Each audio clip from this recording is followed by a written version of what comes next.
Hello, everyone. At the beginning of this week, we all got some devastating news that OMG Racing has ceased all racing activities. But what can I tell you of what's been going on so far? And what I can tell you is it's caught everyone off guard.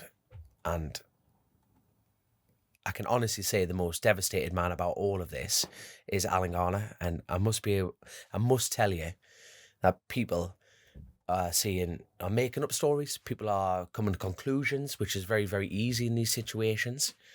But Alan is dealing with this the best he can, and he is helping out everyone as much as he can, And, team owners in the past have got to a situation like this, turned their phones off, throw them in the ocean, and they've just gone and lived in Dubai for the rest of their lives.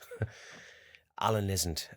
Alan, Holly, Paul are at PCR, working their backsides off, paying invoices, paying bills. There is no one going to be in trouble on Alan's watch. And what does that mean for, James? What does that mean for Kyle Ryde? What does that mean for Joe Talbot? Brad Ray? Sorry if I've missed anyone there. But, Alan and Paul and Holly are running a team of 40 staff. Not just the riders, and that is just absolutely incredible. And this situation is literally nothing to joke about. People have lost their livelihoods here.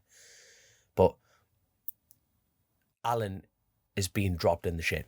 It's that simple. There has been a huge sponsor who have dropped out on them. Alan was this sport takes funding to go racing. And at the moment, Alan's being dropped in it as well as all of us.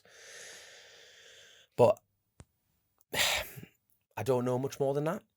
And I can tell you, though, is Alan has agreed to me and Grace that he will be coming on the show. I don't know when that is, but Alan and, like I say, the rest of that team are working their asses off to try and, resolve the situation.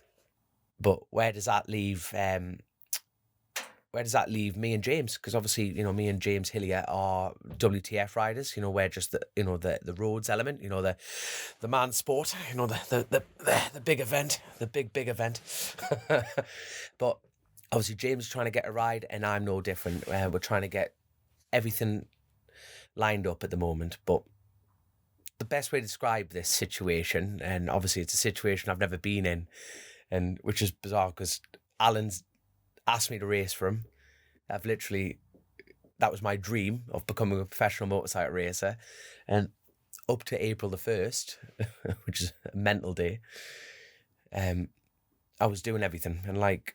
And leading up to this, as far as becoming a professional rider, I've always said the same thing. If someone gave me this opportunity, I would spend everything like an investment. I've gone from 84 kilos to 76 kilos. I've been riding more, I've been motocrossing, I've been everything. I've been treating this job incredibly serious. And as everyone, I think most people know, I like a laugh, but I wasn't treating this situation as a joke.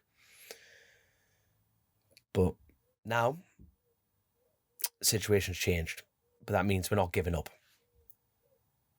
And at the moment, it looks like I'm going to be running myself again with I feel like a bit like Robin Hood with the merry man, the bunch of merry men or whatever it is. Sounds a bit weird, that. I'll have a chat with Grace about editing that out, but in the name of comedy, we probably won't.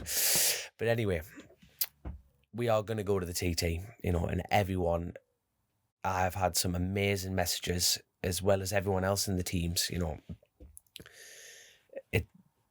It's actually, it's quite difficult to talk about, but there's been so much support, and without that support, this just would not be happening, which is absolutely incredible. But we're definitely not out the woods yet, and I want to go to the TT. I want to go road racing, but for me, as we all know, the TT is my Everest, it's the top of the triangle for me, and I need to get there, and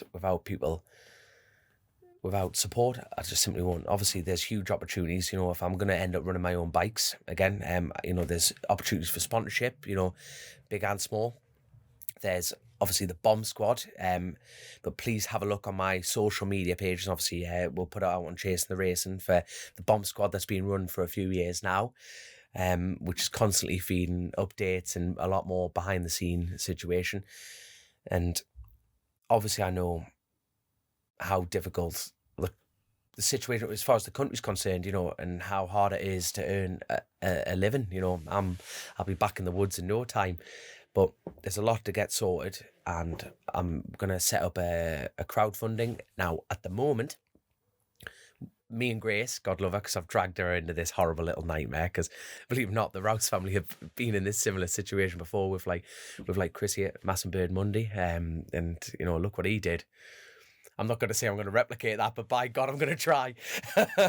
You know, he went on to win a championship. But yeah, things are very plucking things out of the air at the moment, with a very, very clear ambition of getting to the TT. And yeah, big hill to climb. Please keep an eye out on Chasing the Racing socials, obviously my own socials as well. But thank you so much to everyone who's jumped in board. You know, I've had so many amazing phone calls from, like, you know, like even GB Racing engine covers, you know, race fasteners have been in touch saying, I can help you out. And, you know, there's like, it's incredible how people are willing to be behind us. And I cannot thank you all enough for that. But the realistic side of it is that the budget to go racing is absolutely humongous. You know, you think, you know, even on a budget, you know, for 2 bikes, you're talking just shy of 15 grand for the tyres and fuel alone. Never mind the logistics of getting there, chains, sprockets, fuel, brake pads. When you start scraping the pile up into a big one, it's big. And I feel like this is a hostage situation at the moment, because in the first 48 hours of the news coming out, you know, if no one's picking up the phone going, oh, actually, we've got this opportunity or anything like that, realistically, we're kicking the arse off May. And as we all know, Chrissy Rouse loved a spreadsheet, and even I've had to start breaking out the spreadsheets to pull a plan together of what the budget's going to be. And it's humongous. It is absolutely humongous, because like, I know I've been here before as far as running my own bikes and everything like that, but unfortunately I've put myself in a situation of, we are going a lot faster. That means it's taken more to run at the sharp end, and this is the best year I've been, like, physically, mentally, to actually go and bang out some results, and I feel confident about that. There have been no offers of rides. I'm going to have to get my own bikes, run my own thing. There's a realistic side of it that I might not be at the TT. I want to be at the TT. I want to go racing, but I really need some help.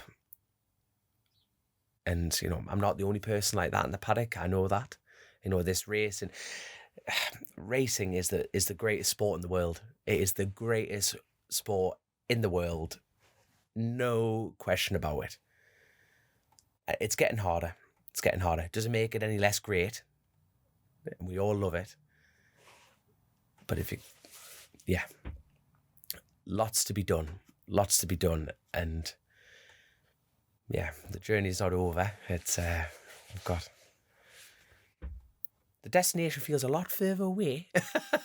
But we all love a challenge here at Chasing the Racing. And there's a lot to be done. But yeah, I'm just going to end up rambling on here, and I don't think anyone's got time for that at the moment. Thank you to Alan. Thank you to OMG Racing. Thank you to PCR. Thank you to absolutely everyone who's taken the time to watch this.